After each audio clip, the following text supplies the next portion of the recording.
Magandang araw mga kapolitika at welcome back dito sa ating YouTube channel. In this video is atin pong panunuorin itong naging interview dito kay Sofronio Vasquez. At itong piece of advice ni Michael Bublé dito kay Sofronio, itong nanalo pa rin dito sa The Voice America. Pero bago ang lahat ay huwag kalimutang mag-like at mag-subscribe na rin kayo para updated kayo sa ating mga latest issue.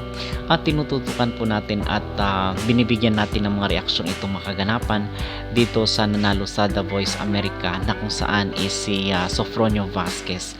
Kasi merong nag-comment doon sa ating previous video bakit daw natin nakikiride on tayo dito sa kasikatan ni Sofronio Vasquez. At ang masasabi ko lang po dito, ito po ay pagpapahayag. It is the means na kung saan ay sinusuportahan natin itong ating kababayan na nanalo dito sa prestigyosong singing contest sa Amerika. So yun po ang rason kung bakit natin pinag-uusapan itong si Sofronio at nagbibigay tayo ng update from time to time.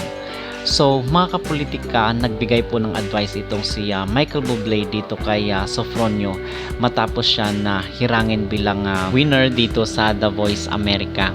So ang sabi pa dito ni Michael Bublé doon sa kanyang piece of advice bago yung final night dito sa The Voice America ay pinayuhan niya itong si Sofronio na kung ano man daw ang maging resulta ng singing contest ay okay lang kasi it is God's will.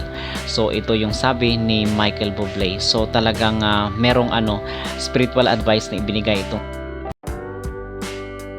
At nabanggit rin po ni Sofronio ano ang una-una niyang bibilhin dito sa napanalunan sa The Voice America. What's gonna be your first big purchase when you get that money? I'm gonna buy his CD. Listen, Smash that. Give me that. You know, I thought I loved you before, but I love you even more now.